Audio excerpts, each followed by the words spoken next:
দেখো বন্ধুরা, মাংস রান্না হচ্ছে। তেজপাতা দিলাম, এবার পেঁয়াজ দিচ্ছি।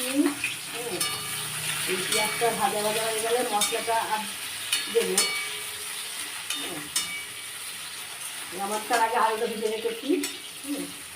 এই মাংসটা মেরিনেট করে রেখেছি, লঙ্কা হলুদ তেল নুন দিয়ে মেরিনেট করে রেখেছি। তাহলে মাংসটা খেতে ভালো লাগে, নরম হয়।